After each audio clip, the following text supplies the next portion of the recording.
happens when the person you're caring for is the same person who hurt you? Not a difficult mother-in-law hurt. Not, we don't always see eye to eye hurt. I mean the kind of hurt that shows up in your body when the phone rings and her name pops up. The kind where you're standing in the kitchen, managing her pillbox and grieving a childhood that never happened at the same time. If that's you, welcome back to From Overwhelmed to Relief, the Senior Caregiving Podcast. I'm your host, Shannon Calles. This is the podcast where we break down senior care decisions, talk honestly about dementia and caregiving, and help adult daughters find relief while taking clear, loving action. So your mom gets the care she deserves without you losing yourself in the process. If you're caring for a parent who wasn't safe or a steady presence for you, and you've never heard anyone say out loud that this is allowed to be complicated, then this is the episode for you. Here's the belief that most of us were handed.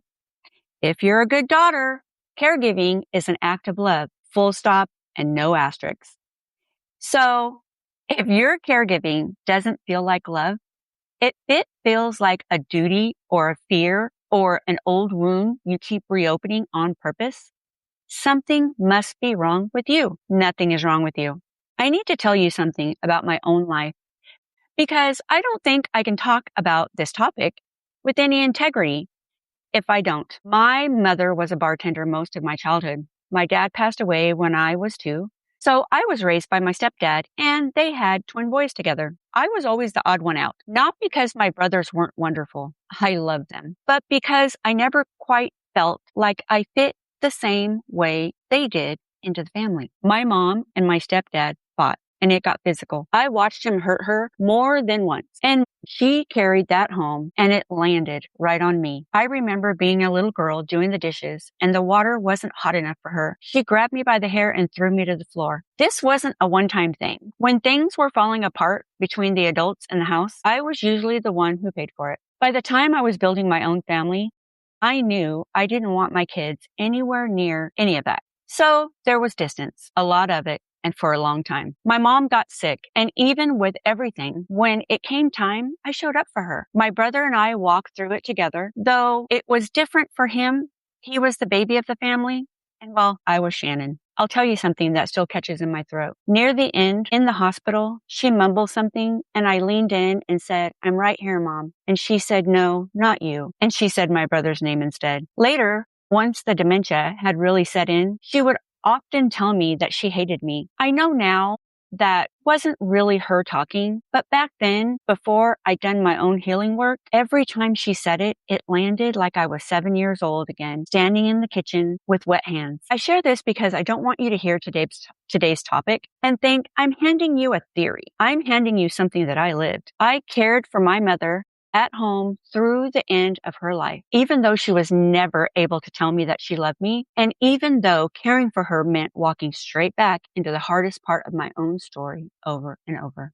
And here's the thing I want to say often, because I mean it every time. I'm so glad I pulled it together and was there for her during her final days. I wouldn't change that for anything. I'm glad I pulled our history aside and was there to hold her hand when she crossed over. I met a client a while back whose story rhymed with mine in a lot of ways. I'll call her Maureen. Maureen's mother wasn't cruel in the dramatic movie sense. She was critical, distant when Maureen needed her, and demanding when Maureen didn't have anything left to give. Maureen spent 30 years keeping her distance to protect her own peace. Then her mom fell and broke her hip, and there was no one else. Maureen became the caregiver almost overnight, coordinating rehab, medication management, sitting in waiting rooms, while every visit dragged up a version of herself she'd worked so hard to leave behind. Maureen told me, "I keep waiting to feel like the good daughter in the movies. I just feel numb and then guilty for feeling numb." If you've ever felt that way, the guilt of not feeling what you think you're supposed to feel for your parent, you are far from alone. Whether it's my story or Maureen's story or yours, most of the daughters I work with in this exact situation carry a second job that nobody talks about, managing the emotional aftermath of a relationship while also managing the logistics of the care. Here's what took me years to understand, and I want to hand it to you today. So it doesn't take you as long. Caregiving and reconciliation are two completely different things. different projects. You can do one without doing the other. You're allowed to make sure your mother is safe, fed, medicated, and treated with dignity without owning her closure, her apology, or a rewritten version of your childhood. Love is a context. It doesn't have to mean warmth. Sometimes love just means competence, showing up, making the calls, making sure she's cared for. And that's not nothing. That counts. It counts if your heart isn't soft about it. And boundaries aren't the opposite of care. Boundaries are what makes sustainable care possible. Maureen didn't feel the need to forgive her mother to hire the right home care agency, sit in on the care plan meeting, or draw a line around how often she visited and for how long. She needed a plan that let her be effective without being consumed. 6 months in, Maureen still doesn't call it a healed relationship. What she does is call it manageable. She built a structure, a home care aide for daily handoff on stuff, a standing weekly check-in call capped at 15 minutes, a hard rule that she doesn't process family history with her mom in the kitchen anymore, only in her therapist's office. Her mother is well cared for.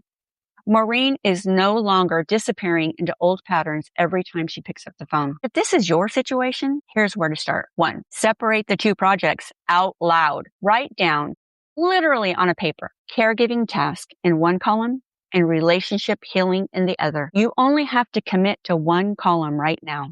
2, build a structure that limits exposure, not a structure that limits care. That might mean professional caregivers handling the hands-on work while you handle the logistics from a distance. That's not lesser care. It's smart caregiving. 3, get your own support. A therapist, a support group, someone who isn't your mother to process what it brings up. You cannot pour from a well that you're not allowed to refill.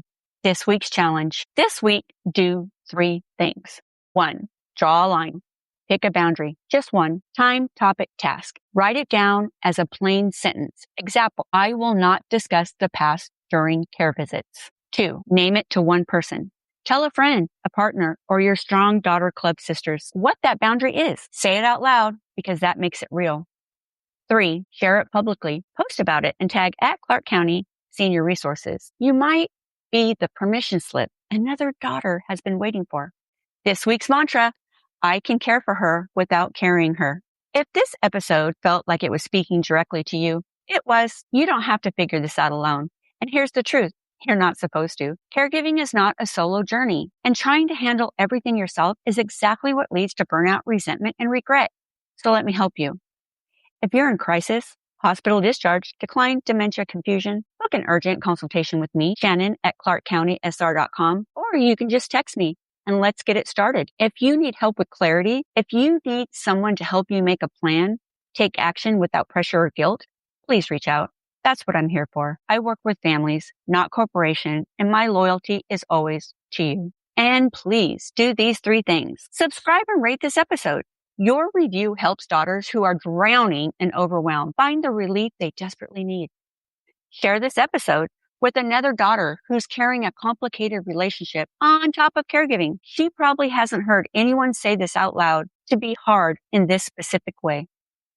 Do the challenge. Draw your line. Name it, share it, tag it at Clark County Senior Resources on Instagram. The Strong Daughters Club. If you needed to hear this today, that your caregiving still counts even without the closure, that's exactly what the Strong Daughters Club is for. It's a place where you can say, I'm caring for her and I still haven't forgiven her. And not one person will flinch. Come sit with the women who get the version of this that nobody puts on a greeting card.